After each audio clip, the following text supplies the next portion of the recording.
Olá, sejam muito bem-vindos ao Vozes em Sintonia. Hoje a gente vai conversar sobre um tema que mistura filosofia, tecnologia e até a ficção científica: transhumanismo ou humanismo. Nós três estamos aqui, eu, a Carol, junto com a Malu, a Valentina. Deem oi. Olá! Oi. Para a gente conseguir explorar um debate que envolve filosofia, ciência, tecnologia e até mesmo a cultura pop. E o papo não é só acadêmico, não. Esses temas estão na nossa vida já. Cada semana sai notícias sobre inteligência artificial, próteses biônicas, edição genética. Outro dia mesmo, eu li que cientistas conseguiram imprimir um coração 3D. Gente, isso não é mais ficção, não.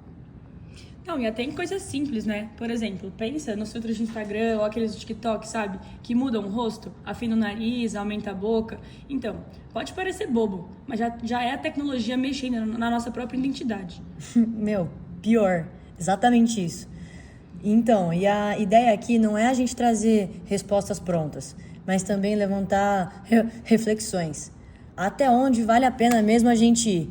O que a gente pode ganhar e até mesmo o que a gente pode perder. Bom, falando sobre o início do humanismo. Quando a gente pensa na trajetória das ideias sobre o ser humano e a tecnologia, a gente precisa voltar um pouquinho aqui no tempo. Tudo começa com o humanismo, lá no Renascimento, no século XIV. Depois, fortalece com o Iluminismo, lá no século XVIII, com o racionalismo e com as grandes revoluções que abriram caminhos para os direitos humanos no século XX. O humanismo colocou o ser humano no centro, valorizando a razão, a liberdade e a dignidade. Mas aí surge a questão, né? No século XXI, para onde caminhamos? É nesse cenário que aparece o pós-humanismo. Ele nasce dos avanços em biogenética e biotecnologia, mas também na cybercultura e na tecnopolítica. Hoje, os debates incluem a ética da informação e até mesmo a ética nos games, mostrando que os dilemas éticos estão em todos os cantos da vida digital. E junto com o pós-humanismo vem também o transhumanismo. Esse movimento, ele traz a ideia de que a tecnologia pode transformar radicalmente a condição humana. Aqui entram temas como a biogenética, bioética, biotecnologia, a ética das máquinas e, claro, a inteligência artificial e seus dilemas éticos. É a tentativa de superar os limites biológicos, prolongando a vida, potencializando capacidades e até criando novas formas de existência. Só que não é só isso não. Existe também ainda o conceito de pós-natureza, também característico no nosso século. Ele traz debates sobre animalismo, a chamada segunda fauna doméstica, e também sobre a sustentabilidade.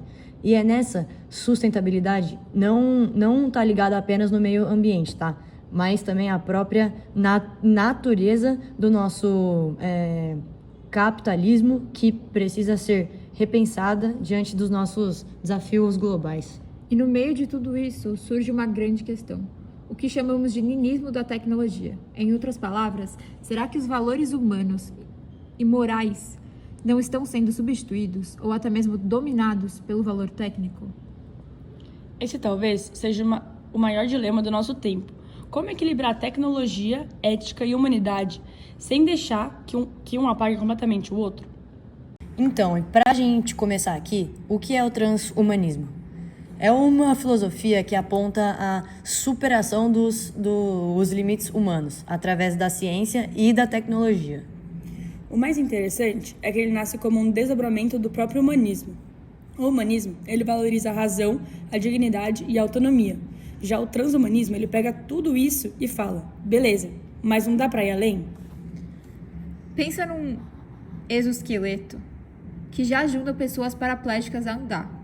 Ou Neuralink, aquele chip cerebral que o Elon Musk vive testando. Tudo isso já existe. E o filósofo Max More, em 1990, disse que o transhumanismo nos guiaria para uma condição pós-humana. Já o Nick Bostrom também fala que a gente só tá na infância da humanidade e que um dia a gente ainda vai crescer e expandir muito ainda as nossas capacidades. Isso me lembra muito aquele filme Gattaca, que ele é um filme que mostra um futuro em que a genética ela decide tudo. Quem é considerado válido e quem não é. Parece bem distante, né? Mas já tem clínicas oferecendo seleção genética de embriões. E aí, se vocês pudessem escolher a cor dos olhos ou evitar uma doença genética pro seu filho, vocês fariam isso? Cara, depende. Mas eu acho que sim. Se fosse pra evitar, sei lá, acho que uma doença grave.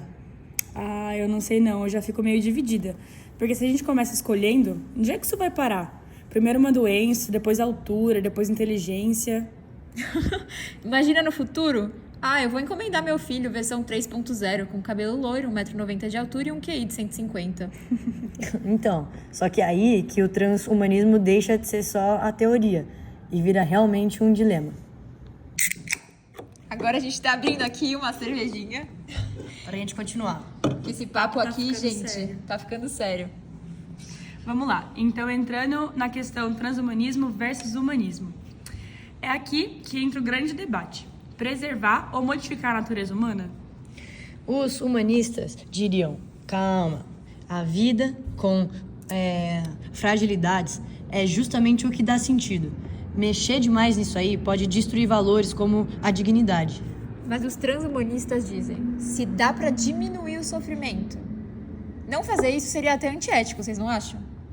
Talvez. Então, e aí Francis Fukuyama, ele chamou o transhumanismo de uma das ideias mais perigosas do mundo. E também Habermas, ele falou sobre autonomia. Se uma criança é modificada geneticamente antes de nascer, que liberdade real ela tem? E o pior é que eu acho que um exemplo real disso é que já acontece de certa forma na reprodução assistida. Hoje dá para selecionar embriões com base em predisposição genética. A diferença é que a gente ainda não edita, a gente só escolhe. Mas isso já cria desigualdade, né? Quem pode pagar por esse tipo de clínica? Uma minoria. Se o transhumanismo avança, quem vai ter acesso? É verdade. Pode virar uma nova forma de exclusão social. Ricos melhorando e pobres naturais. Nossa, pior que isso é quase aquele X-Men, sabe? Só que sem aqueles superpoderes, enfim. E olha que curioso, no Gattaca, que a Malu falou, o filme, quem nasce sem seleção genética é chamado de inválido. Será que a gente quer esse tipo de mundo? Então, pra mim o debate é bem esse. Até onde a gente vai mexer sem perder a humanidade que queremos preservar? Bom, então agora a gente fala sobre um tema que parece super filosófico, mas que toca direto na forma como a gente vive. A vida como recurso. Até porque a gente sempre vai falar de tecnologia, religião, ciência. Só que no fundo, acho que a questão é: a vida é um valor em si ou virou um recurso que pode ser usado, manipulado ou até mesmo prolongado? E a ciência? Bom, acho que na biologia molecular, a vida é um programa genético que se replica e interage com o ambiente. Mas nem isso é consenso. E o Ernest Mayr, ele tem uma provocação interessante. Ele dizia que a vida talvez nem exista como coisa, mas sim como processo. E o ato de estar vivo. E nossa, sinceramente, acho que isso muda tudo. Porque se a vida é processo, talvez manipular a vida seja só manipular esse movimento. E agora trazendo para o presente. A tecnologia já coloca a vida nesse lugar de recurso. Exemplo, com a biogenética, inteligência artificial e cybercultura, tudo isso já muda o jeito que a gente nasce, vive e morre. E aí entra, o transhumanismo, porque ele é o exemplo máximo disso. A ideia de superar envelhecimento, sofrimento, até viver fora da Terra, é a vida como recurso técnico, até o limite. Então, só que junto com isso vem todo aquele risco. O uso abusivo dessas tecnologias podem ameaçar justamente o que temos de mais precioso. A vida pode ser ampliada, mas também pode ser banalizada. E olha como isso aparece no dia a dia. Na China, por exemplo, já tem robôs cuidando de idosos. É prático, sim. Só que será que isso substitui de fato o cuidado humano? Não, e aí entra nos cuidados paliativos, que acho que a gente vai falar um pouquinho mais pra frente, só que eles mostram bem o contrário, que até o fim da vida pode ser vivida com dignidade. que não é só questão de técnica, mas de humanidade. Então, eu acho que no fundo, a pergunta talvez não seja só, entre aspas, tipo assim, a vida é recurso, mas sim recurso para quê e também para quem, né? Total, e também entra no até onde vale ir nessa ideia. Justamente porque eu acho que a vida é recurso, só que ela também é processo, experiência e potência. E talvez eu acho que a resposta nunca deixe. Eu acho que essa resposta esteja em nunca deixar que a técnica apague de fato a ética. Tem como falar de quem a gente é, quem vamos ser, quem a gente acredita que somos, sem trazer Nietzsche, né? O niilismo é quando os valores tradicionais perdem força e o sentido se dissolve. Qual que é o sentido da vida? É o que Nietzsche traz. Nietzsche dizia que é hora de criar novos valores. E quando a gente aplica isso à tecnologia, dá medo, não sei pra vocês. Parece que a vida vira só recurso, sabe? Hans Jonas chama isso de tecnologismo. Tratar tudo como matéria-prima, inclusive o ser humano. Então, exemplo, olha o caso da inteligência artificial sendo usada para criar bebês digitais que simulam o crescimento. É bonito como uma experiência, mas também mostra como a vida pode ser reduzida a um simples algoritmo. Exato. E aí surge a pergunta, né? Se a vida é só DNA, o que significa estar vivo? Então, e acho que nem as religiões concordam. Por exemplo, o cristianismo, ele fala que começa na concepção. Já o judaísmo, só no nascimento. Aí vem o islamismo, que diz que só Deus dá a vida. E o budismo ainda fala em evitar o dano.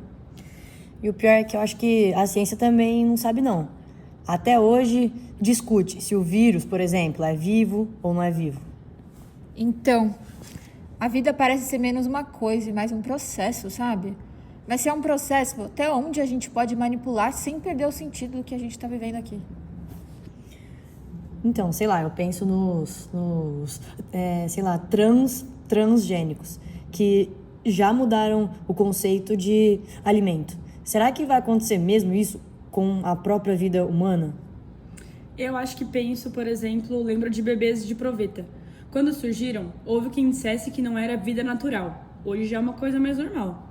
E agora estamos em outro salto, só que cada salto gera novos dilemas. Meio fita. Bom, meninas, então vamos começar aqui voltando um pouquinho na história.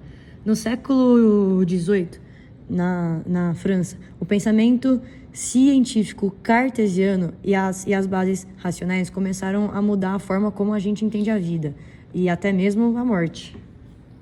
Sim, foi ali que surgiram os primeiros debates sobre o papel da tecnologia no prolongamento da vida. A ideia do fim da morte, né? Como se ela deixasse de ser inevitável e passasse a ser quase que um acidente que a ciência poderia corrigir. Nossa, e até hoje fica a pergunta, qual é realmente a causa da morte? Porque dependendo do ponto de vista, biológico, filosófico, religioso, a resposta muda muito. Então, inclusive falando em religião, cada tradição tem uma forma de encarar a morte. Para os católicos, por exemplo, é o momento em que os mortos são chamados para perto de Deus. Já para os muçulmanos, a morte é a realização de um destino. É como se tivesse escrito. E os hinduístas e budistas acreditam na reencarnação. Então, a passagem pela Terra pode ser só mais uma de muitas vidas. Sem contar todos aqueles mitos, né? Como a de Chapanã, que traz Iku, a morte pela mão. Então, isso tudo é bem simbólico. Isso de corpo, de se tornar imóvel, abandonado pelo senhor do corpo, entre aspas. Mas além de crença, também tem a parte prática. Eu li um livro da Ana Cláudia Quintana Arantes, chamado A Morte é um dia que vale a pena viver. Ela fala muito sobre os cuidados paliativos, de como a morte pode ser ressignificada. Nossa, sim. E os números são gritantes, né? Eu vi que mais de 40 milhões de pessoas no mundo precisam de cuidados paliativos.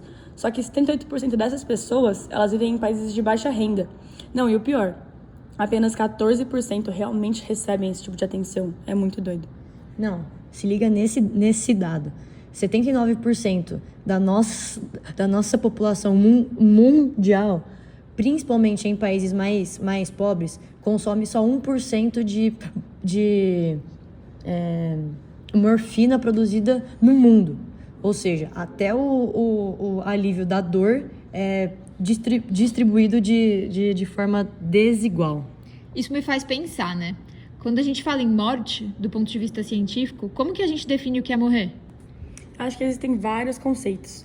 Tem o da função de todos os órgãos, tecidos e células, e tem também o do fluxo de todos os fluidos do corpo, como sangue e ar.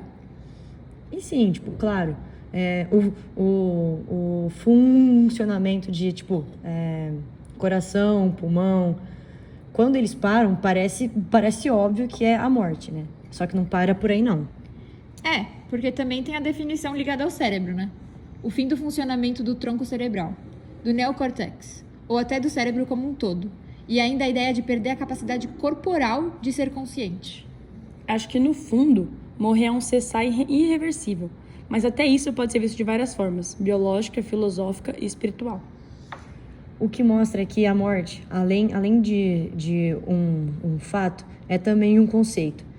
Cada cultura, cada época e cada ciência tenta responder, mas talvez essa resposta nunca seja de fato única. Se a vida pode ser vista como um recurso, será que a morte também pode? Para os estoicos, a morte era natural, parte da vida. Para os cartesianos, era a falha que deveria ser vencida. E hoje, com a criogenia, a gente pagando para congelar o corpo ou startups prometendo digitalizar a consciência, sei lá, a morte parece cada vez algo mais técnico. Então, mas será que vale prolongar a vida a qualquer custo? Aqui entram os cuidados paliativos, né? Não são desistência, mas qualidade de vida até o fim. E tem também o lado biológico. A morte celular programada garante um desenvolvimento saudável. Só que sem ela a gente não teria renovação. Eu li uma matéria sobre gente que congela o corpo achando que vai voltar no futuro. Meio doideira. Mas que futuro é esse? Sem família, sem contexto? Muito doido. Mano, uma maluquice. Eu não consigo imaginar voltar à vida sem ter minha família toda e meus amigos aqui. E eu tava lembrando também que tem empresas que estão criando avatares digitais para familiares mortos, para que eles conversem com a gente por IA. É reconfortante ou uma forma de negar a morte? A gente está ignorando tudo que acontece em volta da gente? Acho que eu não gostaria muito, não. Só que acho que, para mim, isso tudo mostra que a gente tem muita dificuldade em aceitar a morte. Mas talvez ela faça parte realmente do sentido da vida. E a gente vai voltar em Nietzsche, gente. O cara é pica mesmo, você é louco. Me faz questionar minha vida inteira. Mas esse conceito é muito legal. O Nietzsche, ele traz um conceito de super-homem. O homem é uma ponte e não um fim. O super-homem é a superação, criação de novos valores. Mano, sim, muito top. Só que eu acho que ele foi mal interpretado. O nazismo, por exemplo, usou isso de forma distorcida. Na essência, né? É sobre superar limites pessoais. E o pior, a cultura pop ressignificou isso como um Superman, que virou um símbolo de realmente uma esperança. Você viu? Nietzsche criou o Superman praticamente. Tanto o super-homem de Nietzsche quanto o Superman mostram o desejo humano de ir além. E aí, entrando mais a fundo aqui, brisando. O Homem-Aranha. Homem-Aranha mostra que poder vem com responsabilidade. Não é superar limites, mas pensar nos outros. E outro exemplo bom, a Mulher Maravilha. Ela traz questão da verdade. Outro tipo de superação. Não só a força física, mas também valores. No fundo, todos esses heróis são metáforas do que a gente quer ser. Superar limites e afirmar a vida. Gente, pensando aqui, se vocês pudessem escolher algum outro herói, sem ser desses que a gente já citou, quais vocês escolheriam e por quê? Bom, acho que se eu pudesse escolher algum outro, acho que eu iria com o Pantera Negra. Ele mostra que, superar limites não é só algo individual, mas também é coletivo, né? O T'Challa, que é o personagem, né? Ele não é só herói porque ele tem a tecnologia boa, ele tem a força, só que também porque ele carrega uma grande tradição e a responsabilidade de um povo inteiro dele. Nossa, perfeito. Arrasou. Até porque eu acho que isso conecta muito com o que a gente já falou sobre a vida como recurso. Porque não basta a gente pensar em potência pessoal, mas também em como essa potência ela afeta a coletividade. Então, é exatamente isso. E é por isso que essas histórias continuam tocando a gente em si. Porque elas falam sobre os nossos próprios dilemas. A vida como poder, como recurso, mas também como ética, como responsabilidade, também como uma verdade em si. Nossa, acho que não tem forma melhor de como fechar o episódio. Eu acho que fica muito essa reflexão. Fica pensando vocês aí também. Qual que seria o herói de vocês? E o mais importante, o que ele diria sobre a vida que você leva hoje? Bom, gente, chegamos ao fim, né? Deu pra ver como esses temas eles se cruzam, de certa forma. O transhumanismo ele quer sempre superar limites. O humanismo ele quer preservar a nossa essência. E aí já o niilismo mostra o risco da gente reduzir a vida a recurso. A morte também é parte desse ciclo. E acho que fica muito pra gente, assim, de modo geral, que não existe uma resposta única. Tipo assim, cada avanço, ele traz novas perguntas. E o importante mesmo é manter o debate vivo, né? Sem cair no apocalipse nem na utopia. Então, acho que fica algumas perguntas aqui para quem tá escutando aqui a gente.